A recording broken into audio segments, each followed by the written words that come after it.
नमस्ते विद्यार्थी मित्रों, आज हम देखेंगे कक्षा 7 पाठ 3 सच्चा हीरा। प्रस्तुत कहानी में व्यक्ति के ज्ञान के साथ साथ उसके कर्म को भी महत्व दिया गया है। अच्छा ज्ञान अच्छी बात है, लेकिन वह आचरण में नहीं है तो निरर्थक है। इस बात को रोचक तरीके से प्रस्तुत किया गया है। सूर्य अस्त हो रहा था। सूर्यास्त થઈ રહ્યો હતો। पक्षी चहचहाते हुए अपने अपने नीड की ओर जा रहे थे। पक्षियों पोतपोताना माळाમાં જઈ રહ્યા હતા। गांव की कुछ स्त्रियां पानी लेने के लिए घड़े लेकर कुएं की ओर चल पड़ी। गामની કેટલીક સ્ત્રીઓ ઘડા લઈને પાણી ભરવા માટે કૂવા બાજુ જતી હતી। पानी भरकर कुछ स्त्रियां तो अपने घरों को लौट गई। पानी भरीने કેટલીક સ્ત્રીઓ તો પોતાના ઘરે જતી રહી, परंतु उनमें से 4 कुएं की पक्की जगत पर बैठकर आपस में इधर उधर की बातें करने लगी। એમાંથી 4 સ્ત્રીઓ જે હતી એ કૂવાની ત્યાં પાળે બેસીને આમ તેમની બધી વાતો કરવા લાગી। बातचीत करते करते बात बेटों पर जा पहुंची। बातचीत करता करता एमनी बात जो थी एमना दीकराओं पर जई पहुंची। उनमें से एक की उम्र सबसे बड़ी लग रही थी। एमांथी एकनी उम्र जो थी सौथी वधारे लागी रही थी। वह कहने लगी, भगवान सबको मेरे बेटे जैसा बेटा दे। तो एक कही थी कि भगवान बधाने मारा दीकरा जेवो दीकरो आपे। मेरा बेटा लाखों में एक है, मारो दीकरो लाखों में एक छे। उसका कंठ बहुत मधुर है। एनु गळुं, एनो कंठ खूब ज मधुर छे, एनो अवाज खूब ज मधुर छे। वह बहुत अच्छा गाता है, ये खूब ज सारू गाय छे। उसके गीत को सुनकर कोयल और मैना भी चुप हो जाती है। एना गीत ने सांभळीने कोयल और मैना पण चुप थई जाए छे। लोग बड़े चाव से उसका गीत सुनते हैं। लोगों खूब ज मन लगावीने एनु गीत सांभळे छे। उसकी बात सुनकर दूसरी स्त्री का मन हुआ कि वह भी अपने बेटे की प्रशंसा करे। एनी बात सांभळीने बीजी स्त्रीने थयुं कि हूँ पण मारा दीकरानी प्रशंसा करूँ। उसने पहली स्त्री से कहा, मेरे बेटे की बराबरी कोई नहीं कर सकता। तुम्हारा दीकरानी बराबरी कोई ना करी सके। वह बहुत ही शक्तिशाली और बहादुर है।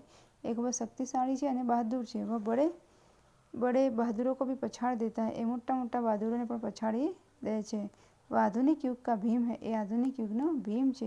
ये सब सुनकर तीसरी औरत भला कैसे चुप रहती। आ बधुं सांभळीने तीजी स्त्री हती के चुप रही सके।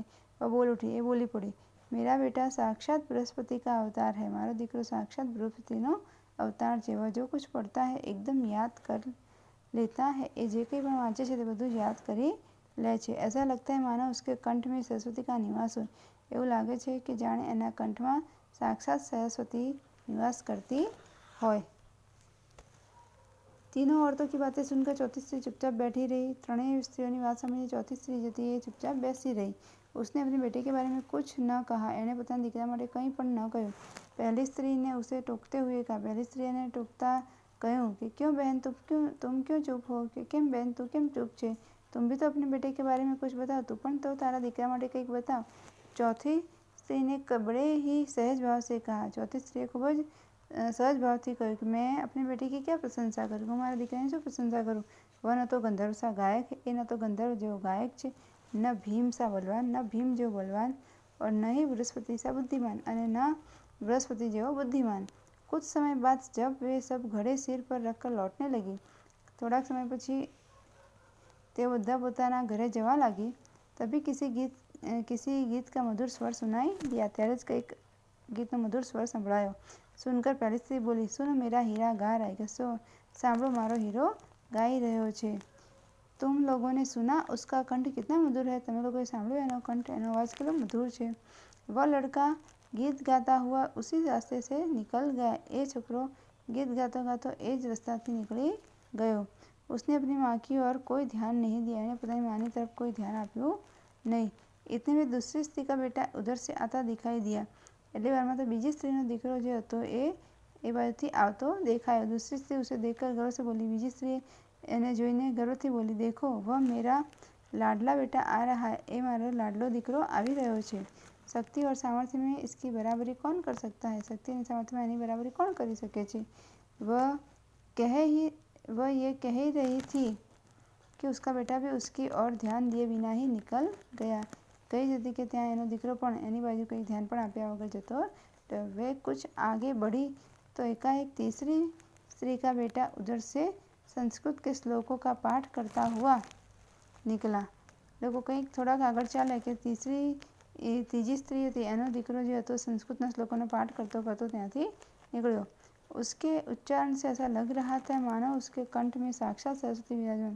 एना उच्चारणથી લાગી રહ્યું હતું કે એના અવાજમાં साक्षात सरस्वती विराजमान હોય। तीसरी स्त्री ने गदगद स्वर में कहा। तीजी स्त्रीએ गदगद स्वરમાં કહ્યું, देखो यही है मेरी गोद के रह जो आज છે મારા ખોળાનો હીરો। इसे कौन बृहस्पति का अवतार नहीं कहेगा। इन्हें कौन बृहस्पति का अवतार नहीं कहे। परंतु उसका बेटा भी माँ की ओर देखे बिना आगे बढ़ गए। એનો દીકરો પણ એની માની સામે જોયા વગર આગળ નીકળી ગયો। विद्यार्थी मित्रों, बाद में देखेंगे आगे का पाठ। नमस्ते।